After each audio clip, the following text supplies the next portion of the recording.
Well, hello again, students. This is Professor Kraus, and we are now at the end of week 5. And we have talked about a calling to go to the mission field. We have talked about preparing to go to the mission field and the training and everything that goes into it. And now we are going to talk about, what about sending out? How can churches send out missionaries? How can missionaries be sent out? So, excited to teach this lecture. Let's open with prayer. Father, thank you for sending your Son and the example you left us, the love you showed, the sacrifice you made. We pray, Lord, that we would follow that example and we would seek to send out and to go on our own, to realize that the Great Commission is to go and make disciples, Lord. So wherever you send us, whether it's down the street or across the world, help us to be obedient. And for those of us who are leaders in churches, God, help us to be faithful to what you've called us to do and to be. In Jesus' name we pray. Amen. All right, sending out. So, let's start with Acts chapter 13, verses 1 through 4. Now, there were in the church in Antioch prophets and teachers, Barnabas, Simeon, who was called Niger, Lucius of Cyrene, Manaen, a lifelong friend of Herod the Tetrarch, and Saul. While they were worshiping the Lord and fasting, the Holy Spirit said, "Set apart for me Barnabas and Saul for the work to which I have called them." Then, after fasting and praying, they laid their hands on them and sent them off. So, being sent out by the Holy Spirit, they went down to Seleucia, and from there they sailed to Cyprus. Now, we at least know in Paul's life there was certainly a period of growth and learning where he was trained by the church. And we can imagine the same thing for Barnabas. But what is neat about this is that this comes from Scripture points out and say this is coming from a church, and more specifically, this is the Holy Spirit.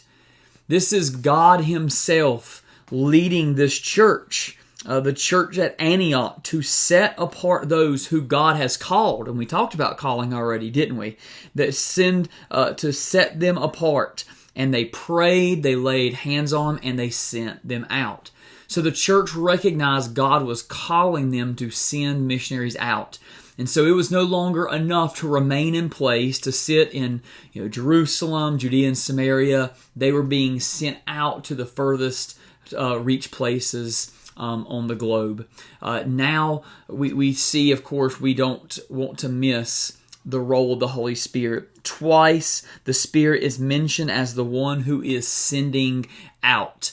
And that is obviously very, very significant. We as Christians are listening for the Holy Spirit. As churches, we listen to the Holy Spirit to know which way to go.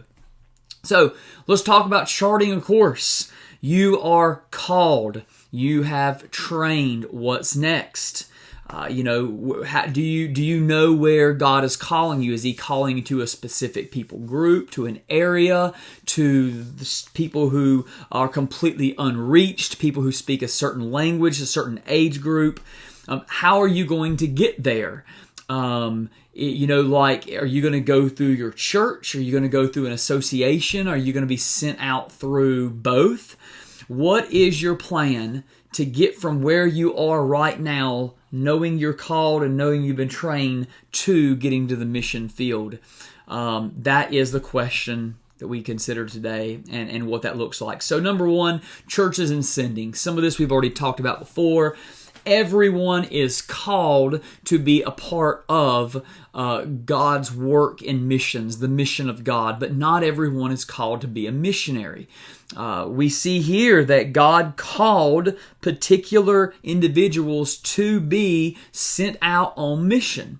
The church, therefore, is not an audience, but an army. Just across the board, the church is not primarily an audience that gathers once or twice a week to see each other and to listen to someone talk. It should be the army of the Lord preparing to do mission work in our homes, on the ball fields, at work, or in this case, sending out missionaries, those who have been called to places that God leads them. That means churches, when we think about churches and sending, churches need to think of how they can make disciples here, there, everywhere, how they can be involved in planting churches so that the gospel go forth and be multiplied. So, one of the things to consider in sending is tent-making mission. And this is taken from Paul's own life, where Paul says he doesn't depend on others for his own money or depend just on churches, but that he was supporting himself. Tent-making mission can be absolutely essential in certain places and for certain groups who may not be able to fundraise enough money to provide their entire paycheck or the entire amount of money needed to support their family. So, tent-making mission does a couple things. Number one, it opens up doors to closed countries. That you are able to go in as a financial person or a teacher or a medical worker. You've been trained to share the gospel, but you also have those professional skills that will open up the door so that when you get there, you continue doing what you entered the country to do. You're supporting yourself and you're also opening up doors to get into a place you may not have apart from that. Now, it, of course, is going to require specialized training to not only know your job, but also know the culture and how you're going to do it in this specific place. And you also have a built-in mission field right there because you are there on the ground and you're going to be surrounded by people who are likely going to be nationals. Or at least you're going to have access to nationals, even if the position you're going to may be filled by other nationalities too that have also come to do this work. You got a mission field right there in your work. Self-supporting is a huge asset. And one of the challenging things at times can be jobs can take up large amounts of time. So let's say you have a team of 6 people and you're all tent makers. Depending how that's going to work out, you could find yourself pressed to have enough time to reach those outside of your job, right? To make time for your team, for continual training and continual discipleship within your own team. It's just, jobs are going to take up 30, 40, 50 hours a week. And while it does have many benefits, it also has some things to consider. Relief and development opportunities is another way that some people are sent. While they are going primarily to share the gospel, they do it through relief and development opportunities in countries that really need it. Now, think about this for a second. What might this look like? Is it wells? Is it food? Is it farming? Is it medical training? Is it schools? The list goes on and on and on. What is needed in a place? And relief is not just like hurricane relief. We're talking about countries who have been devastated for something. You're going to be there for a long term. Or maybe it's an underdeveloped country that's, in desperate need of a long assistance. This is a great way of being able to get into a country. Now, what are the pros of this strategy in your own mind? Think about it. Well, you're automatically going to be surrounded by people who need your help, meaning you're going to have the attention of people. You're now in a place, people need help. You're there to help them. That's a great thing.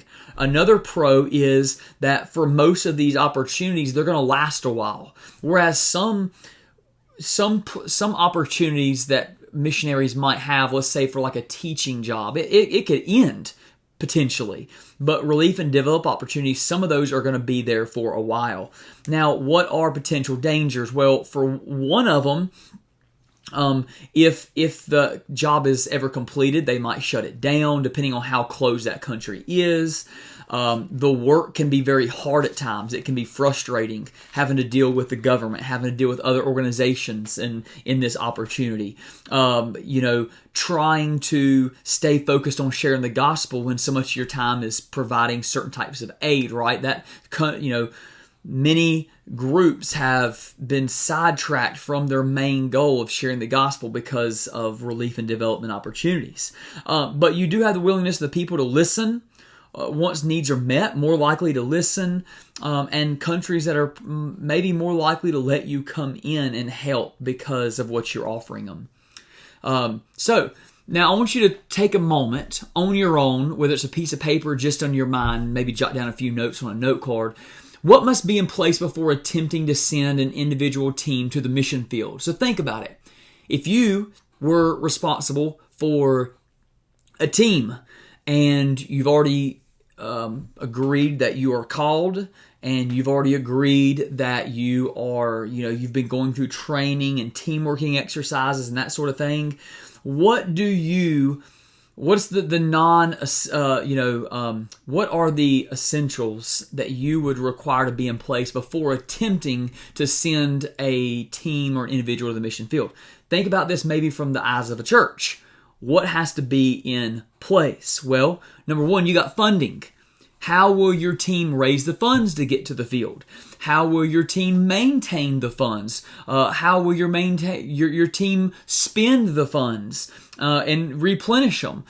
Will there be need for additional funds? And if so, where is that going to come from, right? Maybe not all the funds need to be in place before they reach the field, but there's got to be some kind of plan. There has to be something in place when it comes to funding, because as we talked about before in the current trends and money and missions, it takes money to do the work of missions. And so funding is something that has to be in place. Your strategy.